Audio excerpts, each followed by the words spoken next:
ఉమ్మడి నల్గొండ జిల్లాలోని టోల్ ప్లాజాల వద్ద వాహనాల రద్దీ పెరిగింది. నెల 13న ఎన్నికలు జరగనుండడంతో నగరవాసులు పట్నం విడి పల్లెబాట పట్టారు. దీంతో హైదరాబాద్ విజయవాడ హైవేపై ఉన్న పంతంగి కోర్ల పహాళ్ల వద్ద వాహనాలు నిలిచిపోయాయి. కిలోమీటర్ల మేర వాహనాలు నిలిచిపోవడంతో ప్రయాణికులు తీవ్ర ఇబ్బందులకు గురవుతున్నారు. దీనికి సంబంధించిన మరింత సమాచారం కోర్లపహాడ్ టోల్ ప్లాజా నుండి మా ప్రతినిధి శంకర్ మరింత సమాచారం అందిస్తారు. నల్గొండ జిల్లాలో ఉన్న టోల్ ప్లాజాల వద్ద వాహనాల రద్దీ విపరీతంగా పెరిగిందని చెప్పుకోవచ్చు. ముఖ్యంగా ఏదైతే ఉందో తెలుగు రెండు రాష్ట్రాల్లో అసెంబ్లీ మరియు పార్లమెంటు ఎలక్షన్ల సందర్భంగా పట్టణం విడిచి పల్లెబాట పెట్టారు ప్రయాణికులు. మనం చూసుకోవచ్చు టోల్ ప్లాజా ఏదైతే ఉందో పంతంగి టోల్ ప్లాజా కావచ్చు, కొర్లపాట్ టోల్ ప్లాజా కావచ్చు, చిలకల్లు టోల్ ప్లాజా వద్ద భారీగా వాహనాల రద్దీ పెరిగిందని చెప్పుకోవచ్చు.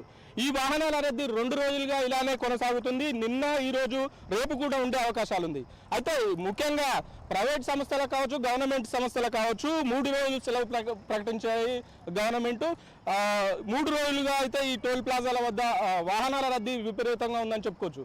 అయితే ముఖ్యంగా సేవ్ ఇండియా సేవ్ ఓట్ అనే నినాదాన్ని ఎలక్షన్ కమిషన్ తీసుకొచ్చింది. ఎలక్షన్ ఓటును తమ ఓటు హక్కును వినియోగించుకోవాలని ఎలక్షన్ కమిషన్ అవేర్నెస్ కార్యక్రమాలు కూడా నిర్వహించింది. దాని ద్వారా ప్రయాణికులు కూడా పట్టణం విడిచి గ్రామాల బాట పట్టారని చెప్పుకోవచ్చు. ముఖ్యంగా మనం కొర్లపాట్ టోల్ ప్లాజా వద్ద ఉన్నాం. కొర్లపాట్ టోల్ ప్లాజాలో రోజువారీగా వెళ్లే వాహనాల కంటే 3 రెట్టింపులుగా అయితే వాహనాల రద్దీ పెరిగిందని చెప్పుకోవచ్చు. ముఖ్యంగా రోజు ఉండే బూతుల కంటే ఈ రోజు ఎక్స్ట్రా బూతులు కూడా వీళ్ళు ఏర్పాటు చేశారు. ఎక్స్ట్రా బూతుల నుండి కూడా వీళ్ళు పంపించే ప్రయత్నం చేస్తున్నారు.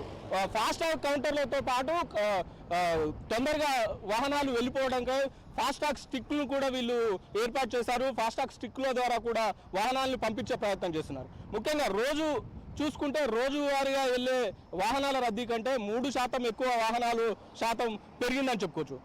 దీనికి తగ్గట్టు అన్ని ఏర్పాట్లు చేశారు టోల్ ప్లాజా సిబ్బంది. వాహనదారులు ఎలాంటి ఇబ్బంది పడకుండా వాహనదారులకు మంచినీటి సౌకర్యం కావచ్చు, టాయిలెట్స్ల సౌకర్యం కావచ్చు అన్ని ఏర్పాటు చేశారని చెప్పుకోవచ్చు. ముఖ్యంగా నల్గొండ జిల్లాలో ముఖ్యంగా Korlapahad Panthangi toll plaza national highway 65 మీద ఉంటుంది. అలాగే వరంగల్ హైవేలో భువనగిరిలో బీబీ నగర్ దగ్గర ఒక టోల్ ప్లాజా ఉంది. అక్కడ కూడా వాహనాల రద్దీ ఉందని చెప్పుకోవచ్చు. ఇంకోటి చూసుకుంటే నార్కెట్పల్లి హైవే అద్దంకి హైవే ఏదైతుందో మాడుగులపల్లి దగ్గర ఒక టోల్ ప్లాజా ఉంది. ఆ టోల్ ప్లాజా వద్ద కూడా విపరీతంగా వాహనాల రద్దీ పెరిగిందని చెప్పుకోవచ్చు. మొత్తంగా ఏదైతే ఉందో నిన్న నుండి కొనసాగుతున్న వాహనాల రద్దీ చూసుకోవచ్చు. మనం విజువల్స్ చూసుకోవచ్చు. టోల్ ప్లాజాలో కూడా ఎక్కడ కూడా వాహనాలను ఆగకుండా ఎన్ని వాహనాలు వచ్చినా ఫాస్టాగ్ ద్వారా వాహనాలను ఎప్పటికప్పుడు పంపించే ప్రయత్నం చేస్తున్నారు టోల్ ప్లాజా సిబ్బంది. బూతుల ఫాస్టాగ్ ద్వారా కాకుండా సిబ్బందిని అదనపు సిబ్బందిని ఏర్పాటు చేసి వాళ్లకు ఫాస్టాగ్ స్టిక్స్ ఇచ్చి స్టిక్స్ ద్వారా స్కాన్ చేస్తున్నారు. తద్వారా ఎక్కువ వాహనాలను తొందరగా మలిపించే ప్రయత్నం చేస్తున్నారు. వాహనదారులకు కూడా ఎలాంటి ఇబ్బంది కలగకుండా టోల్ ప్లాజా సిబ్బంది ఇప్పటికే అన్ని ఏర్పాట్లు చేశారు. ఇక్కడ పోలీస్ బందోబస్తుతో పాటు వాహనదారులు ఎలాంటి ఇబ్బంది పడకుండా మంచినీటి సౌకర్యం, టాయిలెట్స్ సౌకర్యం అన్ని ఏర్పాటు చేశారని వాహనదారులు చెప్తున్న పరిస్థితి అయితే ఉంది. కొర్లపాట్ టోల్ ప్లాజా వద్ద కొంతమంది ప్రయాణికులు ఉన్నారు. వాళ్ళని అడిగి తెలుసుకునే ప్రయత్నం చేద్దాం. సార్, మీరు ఎక్కడి నుండి వస్తున్నారు, ఎక్కడికి వెళ్తున్నారు? హైదరాబాద్ నుంచి వస్తారు. హైదరాబాద్ ఎక్కడికి వెళ్తున్నారు? నిడదవోలని. ఏ పర్పస్లో వెళ్తున్నారు సార్? ఓటు వేయడానికి వెళ్తున్నారు. ఓటు వేయడానికి వెళ్తున్నారు. సో రోజువారీగా ఉండే టోల్ ప్లాజా సిబ్బంది ఏర్పాట్ల కంటే అదనంగా ఈసారి ఏమన్నా ఉన్నాయా? అంటే టోల్ ప్లాజాలో రోజు ఇంత రద్దీ ఉండదు, వాహనాలు బాగా చాలా ఎక్కువగానే ఉంది. దానికోసం అదనంగా ఏమన్నా ఏర్పాట్లు చేశారా సిబ్బంది? అదనంగా ఏర్పాట్లు అయితే ప్రజెంట్ అయితే ఏం కనిపించట్లేదు. టోల్కి కొంచెం ప్రాబ్లంగా ఉంది ట్రాఫిక్ వల్ల. అది మాకైతే టోల్ ఇష్యూ వచ్చిందన్న మాకు. అది దాని గురించి మేము వెయిట్ చేస్తున్నాం. అది ఇష్యూ ఇప్పుడే రెక్టిఫై చేశారు, అయ్యింది. ఇంకా బయలుదేరుతుంది అనమాట.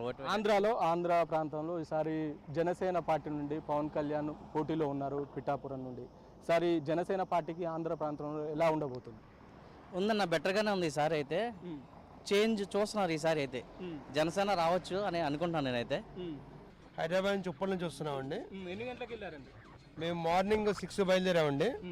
1.5 hour సిటీ నుంచి బయటికి రావడానికి పట్టింది మనకి. ఎలా ఉంది టోల్ ప్లాజా వాళ్ళ సిబ్బంది వాళ్ళ ఏర్పాటు? టోల్ ప్లాజా వల్ల ప్రాబ్లం లేదు, కానీ సిటీలోనే కార్లు ఎక్కువ ఉన్నాయి. హెవీ ట్రాఫిక్ ఉందండి. బయటికి రావడానికే మాకు మన హైత్ నగర్ నుంచి రామోజీఫిల్మ్ సిటీ రావడానికే మాకు ఆల్మోస్ట్ 1 hour పట్టిందండి. ఓటింగ్ పర్పస్ అండి. Voting purpose. ఎలా ఉండబోతుంది ఆంధ్రాలో ఎలక్షన్? ఎలా ఉండబోతుంది ఈసారి? జనసేన పవన్ కళ్యాణ్ పోటీ చేస్తున్నారు. పవన్ కళ్యాణ్కి ఎలా ఉండబోతుంది? మిక్స్డ్ రిజల్ట్స్ వస్తాయండి, ఎక్స్పెక్ట్ చేయలేము. ఎందుకంటే జగన్మోహన్ రెడ్డి ఏమో నేను ఇచ్చిన పథకాల వల్ల నాకు 175 సీట్లు వస్తాయని ఆయన ఎక్స్పెక్ట్ చేస్తున్నారు. పవన్ కళ్యాణ్ ఏమంటున్నారంటే నేను గవర్నమెంట్ని మారుస్తాము, సో మా కూటమి భవిష్యత్తు మార్చబోతుందని చెప్పేసి అంటున్నారు. సో ఎక్స్పెక్టేషన్ అయితే నాకు తెలిసి టఫ్ ఫైట్ ఉండబోతుందండి. మొత్తంగా ఏమవుతుందో నిన్న ఈరోజు కొనసాగుతున్న వాహనాల రద్దీ ఈరోజు సాయంత్రం వరకు, రేపు మార్నింగ్ వరకు కూడా ఉండే అవకాశం ఉంది. మళ్ళీ రిటర్న్ 13 ఎలక్షన్లు అయిపోతే 14కి మళ్ళీ హైదరాబాద్ తిరుగు ప్రయాణం చేసే అవకాశాలు ఉంది. మొత్తంగా ఈ రోజు వరకు అయితే ప్రస్తుతానికి టోల్ ప్లాజా వద్ద రద్దీ కొనసాగుతుంది. కెమెరామెన్ శంకర్తో శంకర్, ప్రైమ్.